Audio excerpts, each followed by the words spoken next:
Hi, everybody. Welcome back to the lift with your Auntie Sheila. We've got it all here: mental health, movement, motivation, and the best relationship advice around. I absolutely love connecting with all of you. As I always say, and I really do mean this from the bottom of my heart, it's one of the very best parts of my life. If you're loving what I'm doing, please don't forget to subscribe and share the news of the channel with your friends and family. I want to thank Jamie for being the catalyst for this video and this message today. Three things. I'm going to talk about three things that people struggle with and they'll never tell you about it, and why it's so important to drop the offense, stop holding the grudge and move on. Let me get right into Jamie's letter. Here we go. Hi, Sheila. Reaching out for a direct answer here. Thanks in advance. A close friend, sidebar, we used to be closer friends before my husband and kids came along, invited my family to a dinner to celebrate a new position and a promotion. We were 4 of about 15 who were invited. Sheila, the date and time of my son's first soccer game was changed. We really wanted to be there for him, and I told her we would take a rain check this time around. You would have thought we stole money from her based on her reaction. It was totally over the top.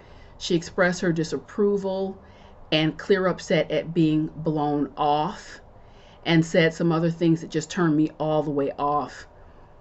I have not seen the side of her before. She's recently called and asked for a sit down to discuss. Again, I'm just so turned off. I don't feel I deserve that. Am I wrong for declining the invitation to talk and move on? I can't deal with extra drama in my life. I really need people and things to be easy right now. I know you'll be honest. Thank you, Jamie. So, yep, you can count on me. Good old Auntie Sheila. Look, we're all connected. You can count on me to be honest, but you can also count on me to be compassionate. And what I want to say to you, Jamie, and everyone else who's listening, you have a right to feel any way you want to feel. We're human beings. Now, put right next to that, I'm going to start and end with one of my favorite biblical scriptures, Proverbs 19:11. It is glory. It is glory to overlook the offense, and there's wisdom in doing so.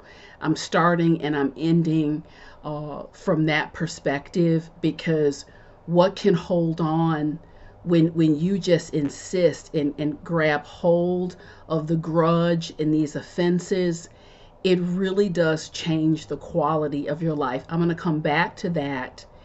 And Jamie, I want to share with you, and again, everyone else who's listening, the advantage you have being a community member of this channel is what I'm giving you. I call it essential intel because of how I'm positioned over the last 27 years in sacred spaces in people's lives. I've been privy to, let's say, the underbelly of what's happening and how people are functioning and what makes them tick and what's the real story behind what's going on today. So, Jamie, to be clear, it sounds like it was an overreaction from your friend. I'd be willing to bet, I'm just going based on what you wrote here, closer, you used to be closer than you were. She's inviting you for, she got a promotion. I think this is just a classic case of an overreaction because there's something going on in her life that you're not aware of. And it just sparked a reaction when she found out you weren't coming. For all I know, and sometimes we're positioned more prominently in people's lives than they are, so no big deal for you. But for her, your presence there, it clearly was significant, and she took it hard. So just as you have a right to feel how you feel, I think your feelings and emotions are justified. Not that you need me to justify anything. How you feel is just, let nature take its course. But I want to remind you, just being a neutral voice, she also has a right to be human. Human beings are going to slip up, they are going to mess up. Just to make it through this lifetime, it takes a great deal of balance, forgiveness, compassion, and for the reasons I'm going to lay out now.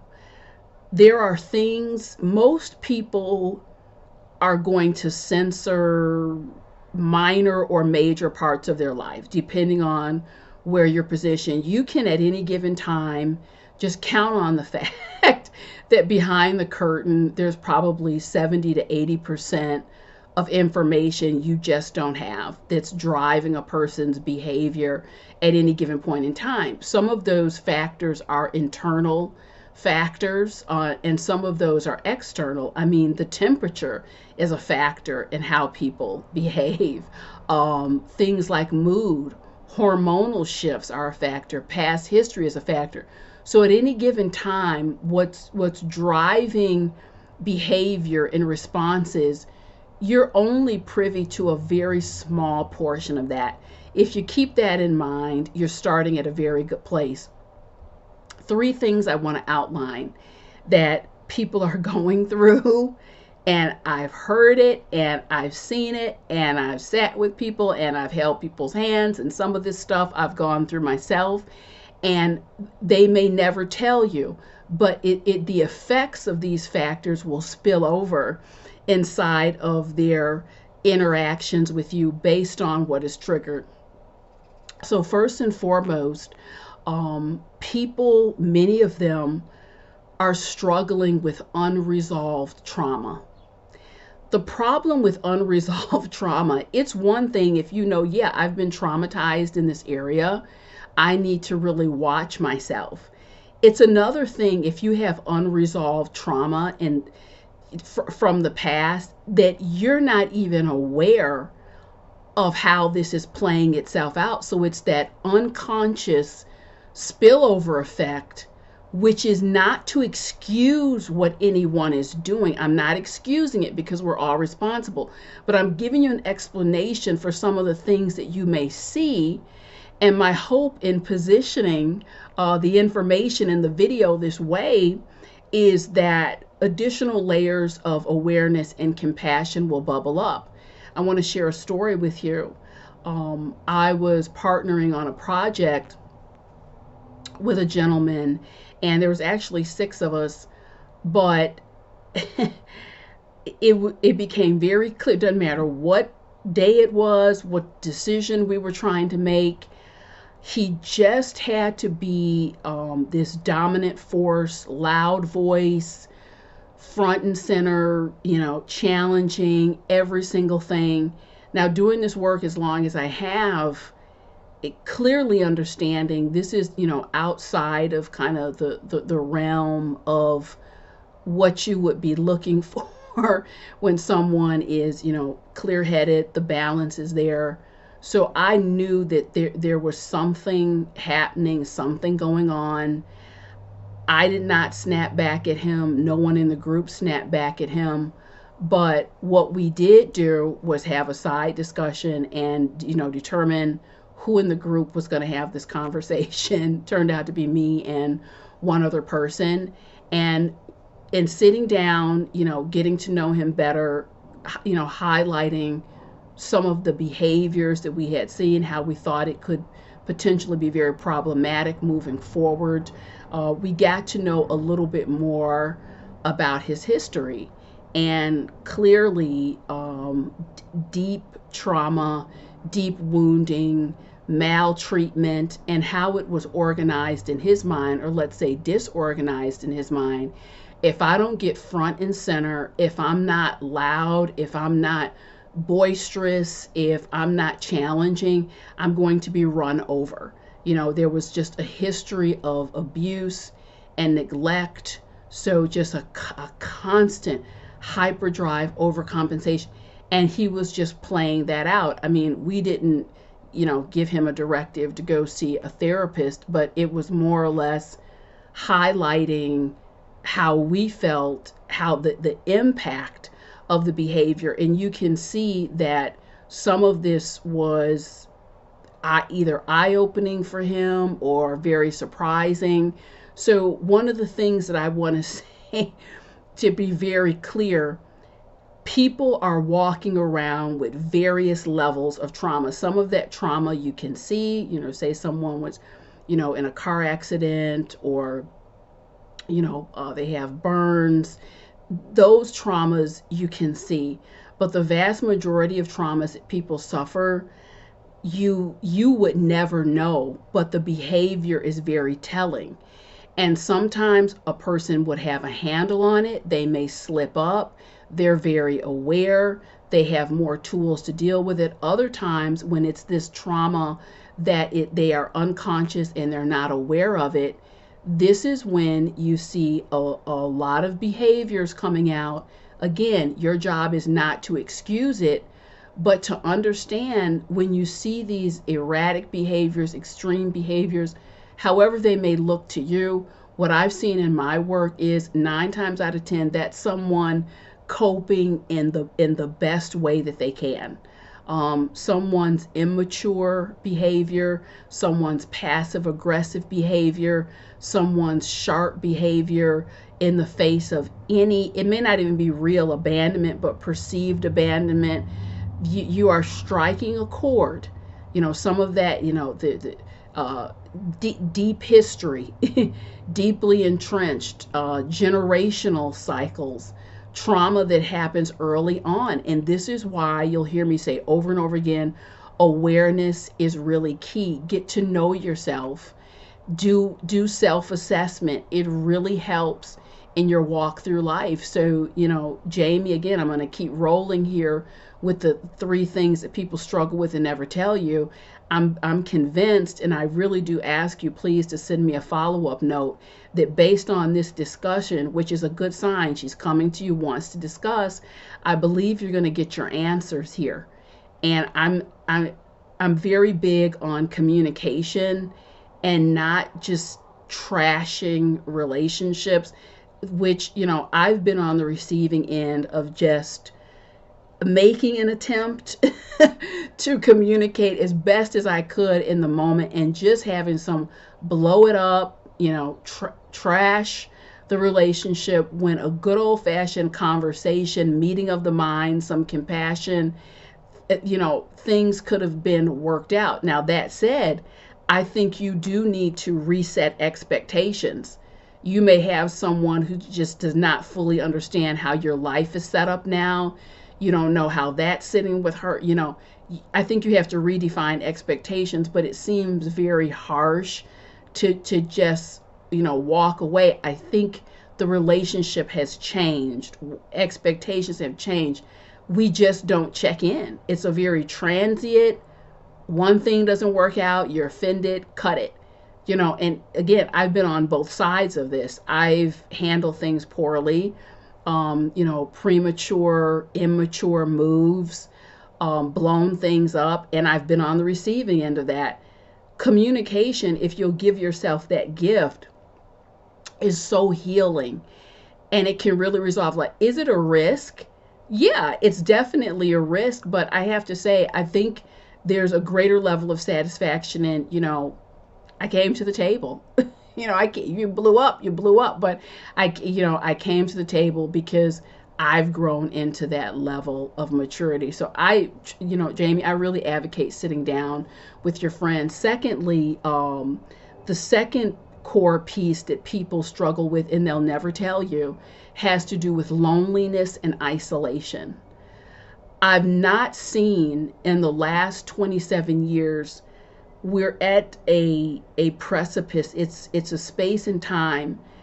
I've not seen it as prolific, as prevalent as it is now. Just the levels of disconnect in families, the level of isolation people are experiencing in their lives. And I have to tell you, and I'll reference my video, Lonely, Isolated, and Depressed. I believe that's the title. I'm going to put it on the end cap, one of the end caps, because I go into the devastating trick and tricks, plural, that loneliness can play on your mind. I mean, it's ripe for people to have overreactions. Again, their expectations, they're looking forward to something.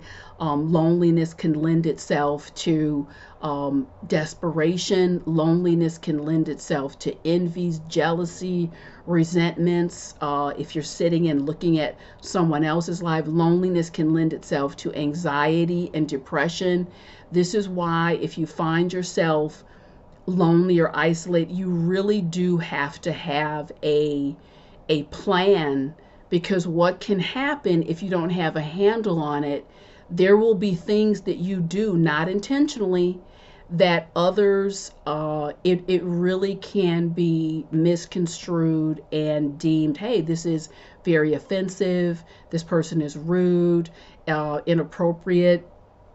I had a gentleman to reach out to me and said, Sheila, I need healing. I need to talk this through.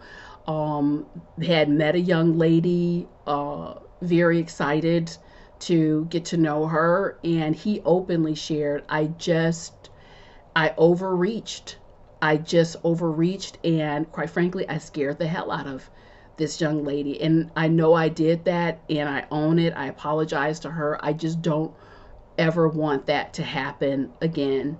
And I shared with him, because of you're living, you have some family members you're living with, but and by the way, you can be surrounded by people and be lonely and isolated, but there's other pockets of your life where, as you define it, I really feel a void here.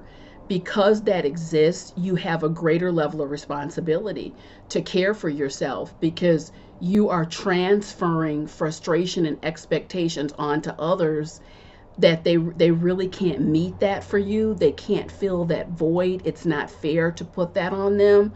So you're going to have to take care of yourself in a very real, robust, and practical way.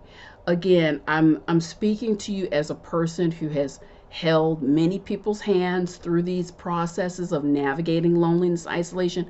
I've also been that individual. Watch the video I reference, and I talk about a friend who had canceled. There was this trip that was planned, and for me, at the point in time, I was dealing with loneliness and isolation. I was looking forward to that for so long, and it just was a sock in the gut. And so, Jamie, to back to your letter, I can relate to, if this is indeed what's going on with your friend. For me, it was a huge deal. For this friend, whatever, you make it or not, it's no big deal. Very different places in life. So we do need those levels of compassion and understanding. And then I also want to say to those of you listening, I've lived long enough on the planet, nearly 5 decades on the planet. Life is a funny thing. Be very careful when you're set up in a certain way. Maybe your life is full, it's robust, you have a lot going on, and be very careful of how you treat people who are in different stations in life, because it can turn on a dime. And I've lived that in both directions. I went for a number of years, some tough pockets in there of loneliness and isolation. Then things changed. I moved into a different state of life. And what I can tell you it's the reason I'm just very sensitive to people who are lonely and isolated, because I've lived it and I know that when you're not walking in balance, what that can do to your mental state. So I think we need to be very, very careful of how we're holding that energy when people may be in more isolated states than we are. If you have friends who are in that, don't forget to include them in plans, dinner invitations, what have you, checking on them. How are you doing? If you plan a barbecue, a couple times a year, as busy as I am, I do open up my home because I wish I did have more time for some of the people in my life who are more isolated to spend more time, but I do put them into the fold as much as I can. Come over, say hello. It just means a lot. So that's something I want you to keep in mind. Our states of life can change dramatically. And lastly, something that people deal with, and you never know. You never know. Again, this is why compassion, forgiveness, these grudges, let's give it a second look and go back to, I wonder what they're dealing with. We have to get out of ourselves and that self-serve. This is how I'm feeling. Ask yourself, even if it's an inconvenience, I wonder how they're feeling. People do, it may not be intentional. Sometimes they hide it intentionally. Sometimes it's just, I don't want to put this out into the forefront. Relationship issues. It's a primary focus that I had in my practice for many, many years. And I can tell you there's no stress. There's really no stress like relationship stress or relationship dysfunction. Good friend of mine many years ago, still friends with her today, got married, and I knew when she was dating this person, like, this is a really not a person I would pick. That was her choice, but extremely controlling. The friendship changed dramatically. I mean, it was very common for us, let's go to the spa, fun things, get together all the time. And almost immediately when that relationship started, dynamics change. I still see her from time to time, and it was very interesting. A few years ago, we didn't even need to have an extra conversation about this. She just turned to me over lunch and she was like, Sheila, I thank you for understanding my situation. You're just one of the few friends that I have left. I thank you for understanding my situation. I knew exactly what she was talking about. I didn't probe it. And it was a very conscious decision early on, because I knew that her hands were full with this particular personality that she had married. So I set my mind, you'll see her once or twice a year. Even to this day, I really do miss my friend. But I understand the delicate nuances. So that relationship dynamic, it needed to change, and we come into acceptance as people are shifting and growing. And I'm telling you, I've not seen in all these years of doing this work, nothing has compromised people, challenged people, stressed people out the way relationship challenges do. And often they will struggle with it, go through depression, go through anxiety, and no one knows, but you will see behaviors. It just comes out. Someone a couple weeks ago, they wrote me a note, Sheila, I have two friends who are getting married, and half of my heart is truly happy for them, but it's just triggering these feelings of envy, because I'm in this situation and I'm just so unhappy. I'm getting nothing that I need, and I'm getting ready to move into the divorce stage, and they are celebrating their new beginnings, and she just wanted some tips on how to really ground herself so she could really be present and happy for them. So I can tell you right now, and this is something that hadn't been shared, but she missed a lot of special events for friends, lots of just being down when she was with her friends, and there will need to be a lot of relationship repair and forgiveness moving forward because of how that relationship fundamentally changed her friendships with her family and many other people. Again, it's we are all going to need to decide how you're going to walk through this life. I'm not suggesting by any shape, form, or fashion put yourself in a situation where you're going to be run over, where you're going to be disrespected. All I'm saying, I'm going back to Proverbs 19:11. You know, it is glory and it is wisdom to overlook the offense, because when you are holding on to that, coming back to you, Jamie, you're the one experiencing it. And that's what has helped me to a lot of release and forgiveness for major, what I would construe as major and minor offenses. I'm I'm the one holding it. When you hold a grudge, you're basically raising your hand and saying, okay, this is what I want to experience in my heart space. But when you say, you know what, I want to keep that space free, I want to keep that space pure, it does require release. It does require, it's not weekly work, it's daily. And so one of the things that I recommend as, you know, if you accept the invitation to release these grudges and move out of these states of just holding on to this, a simple daily exercise is just sitting quietly, you know, placing your hand over your heart. And I've shared this exercise with you before, and just imagining this door, kind of this prison door of your heart, it just swings open, and you just visualize any resentments being released, any people you have in there. Let them walk out of the prison of your heart, and you ask, you know, ask God, fill that space with compassion, fill that space with light, fill that space with love, regenerate, you know, and rejuvenate my heart space, and thy kingdom come, thy will be done.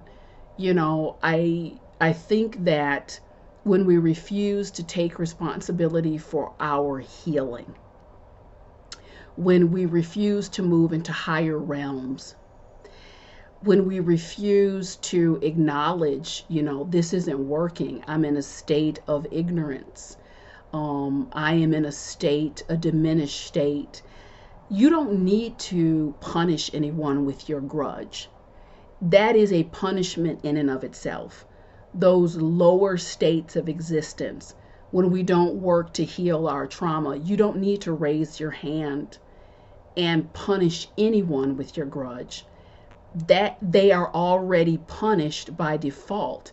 It's like a built-in, you know, healing, elevation, and forgiveness is like its own built-in prize and glory. And lower states of elevation carry their own punishment. So I guess what I'm saying, God doesn't need your help.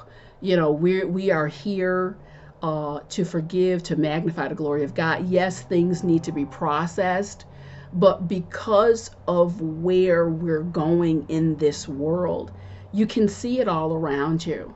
The shootings, the bickering, the divisions, people taking things the wrong way. These loving gestures can seem few and far between. A state of constant renewal and forgiveness and letting go, it's not a luxury anymore. It's actually spiritual, in my opinion, spiritually necessary. So, you know, I hope that, Jamie, this has answered your question. I don't think you're wrong. Who am I to judge in the first place?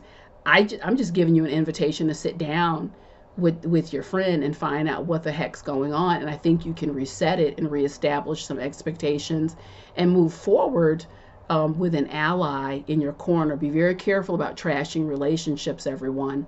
I hope something I've said resonates with you today. I want to remind you that I am leading the Tools Not Talk initiative. If you want to come into a robust community where we hold each other responsible and accountable for our dreams, hopes, wishes, aspirations, check that link out, Tools Not Talk. I'd love to hear from you.